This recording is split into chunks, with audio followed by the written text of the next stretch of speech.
Please welcome to the stage, Damon Shredder! Hello, Victoria. How are you guys doing tonight? Part of being a stand-up comedian is you fly a lot. I think the only thing you can say worse than peanut on a plane is bomb. Because this guy freaked out. He's like, you can't have peanuts on a plane. People could die. I was like, well, just the peanut people.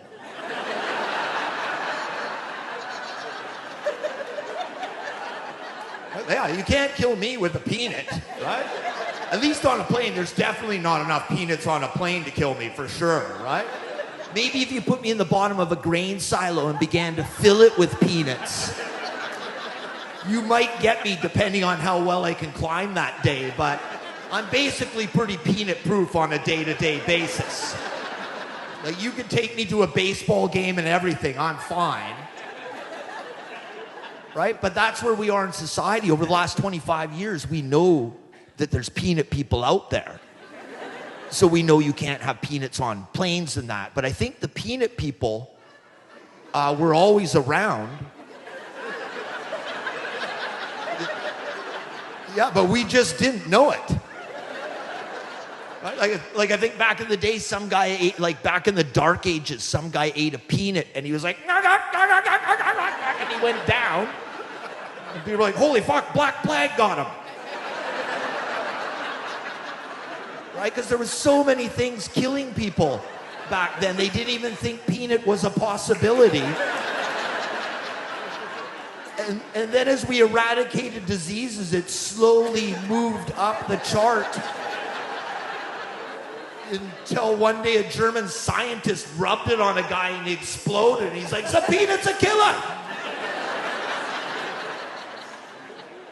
Because do you remember there were no peanut people around?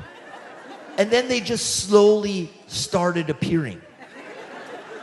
Right? Like the first time you met one was like in grade 4. Right? Like some new kid moved to your school and they introduced him on day 1. They're like, okay, this is Timmy. He's allergic to peanuts. Poor little guy, day 1 at school, he's surrounded by 28 kids with a lunch that can kill him. And then the first thing that happened at recess was some kid rubbed a peanut butter sandwich in his face. Well, we just thought he'd sneeze like a cat allergy. We didn't know he was gonna fucking puff up and have to move again.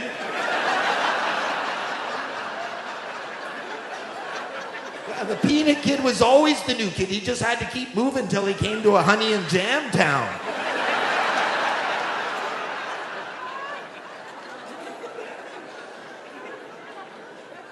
But then we started thinking, well, maybe we should help the peanut people. Right? So we decided to put warning labels on packages, but we didn't go all in. Right? We just put may contain peanuts.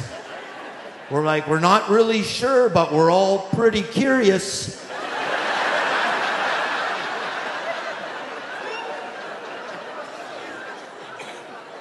But that was only working like 50-50. We were still losing like half the peanut people.